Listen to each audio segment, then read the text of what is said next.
ایک دن ایک فقیرنی سڑک پر بھیک مانگ رہی تھی کہ پاس سے ایک شخص کا گزر ہوا۔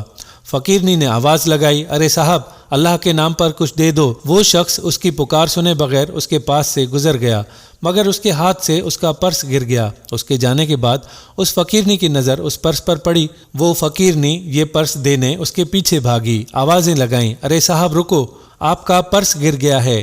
اس شخص نے کہا، نہیں، یہ میرا پرس نہیں ہے۔ فقیرنی بولی، پر صاحب، یہ تو آپ کے ہاتھ سے گر گیا تھا، میں نے خود دیکھا ہے آپ کے ہاتھ سے یہ پرس گرتے ہوئے۔ وہ شخص کہنے لگا، ارے میں نے کہا نا یہ میرا پرس نہیں ہے، ہٹو میرے راستے سے اور جانے دو۔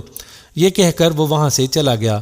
وہ فقیرنی بہت حیران ہوئی کہ آخر یہ شخص اپنا پرس لینے سے انکار کیوں کر رہا ہے۔ خیر، وہ ایک جگہ بیٹھ کر پرس کو کھول کر دیکھنے لگی تو اس میں چند ہزار روپے اور ایک کاغذ موجود تھا۔ وہ اس کاغذ کو کھول کر دیکھتی ہے تو اس پر کچھ لکھا ہوا تھا، خدارا یہ پیسے کسی اچھی جگہ انویسٹ کرنا اور بھیک مانگنا چھوڑ دو، اس کام میں صرف ذلت اور رسوائی کے سوا کچھ نہیں، اور ان پیسوں سے کوئی اچھا سا کام کرنا۔ وہ لڑکی اب یہ پیسے لے کر سوچنے لگی کہ آخر ایسا کیا کام کرے کہ وہ ان سے اچھی آمدنی کما سکے۔ آخر اسے ایک خیال آیا اور وہ سوچنے لگی کہ کیوں نہ ان پیسوں سے وہ بچوں کے کھانے کے سامان کا اسٹال لگائے۔ وہ ایک اسکول کے باہر اسٹال لگا دیتی ہے اور اس کا سارا سامان ہر روز ہاتھوں ہاتھ بک جاتا ہے۔ اسے پہلی دفعہ اپنی محنت سے کمائی ہوئی رقم ہاتھ میں لے کر بہت اچھا لگ رہا تھا۔ اب اسے محنت کر کے اچھا لگتا تھا۔ وہ ساتھ ساتھ اسٹال چلاتی اور پیسے بھی جمع کرتی رہتی تھی۔ آخر یہ کام کرتے کرتے 2 سال گزر جاتے ہیں۔ ان 2 سالوں میں وہ کئی بار اس شخص کے بارے میں سوچتی تھی جس کے سبب اس کی زندگی بدل گئی تھی، مگر وہ شخص اسے دوبارہ کہیں نہ ملا، اور ان 2 سالوں میں وہ اپنا بیکری کا کاروبار بھی اسٹارٹ کر لیتی ہے، جو وقت کے ساتھ ساتھ ایک مشہور بیکری بن جاتی ہے۔ اور آخر ایک دن وہ شخص اس بیکری پر کیک لینے آتا ہے۔ وہ دکان میں داخل ہوا اور یہاں پر موجود ورکر کو کیک کا آرڈر دے رہا تھا کہ وہ لڑکی اچانک اس شخص کو دیکھ کر اس کے پاس آئی اور کہنے لگی کہ ارے سر آپ۔ وہ شخص پوچھتا ہے کہ جی آپ کون؟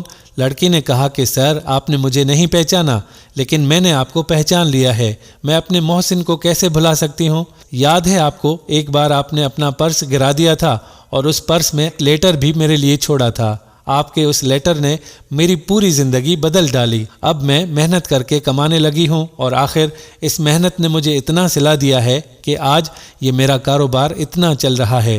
میں اللہ کا جتنا بھی شکر ادا کروں کم ہے کہ آپ جیسے لوگوں کی وجہ سے ہی ہم جیسے لوگ بھی عزت سے آج کچھ کمانے کے قابل بن گئے۔ وہ شخص کہنے لگا، ارے آپ وہی ہیں، یقین مانے آپ کو یہاں دیکھ کر مجھے بہت خوشی ہوئی ہے، بس میں بھی یہی چاہتا تھا کہ آپ کسی اچھے مقام پر پہنچ جائیں تاکہ آپ کو کسی اچھے مقام پر دیکھ سکوں، آخر آپ بھی میری بہن ہی تو ہیں۔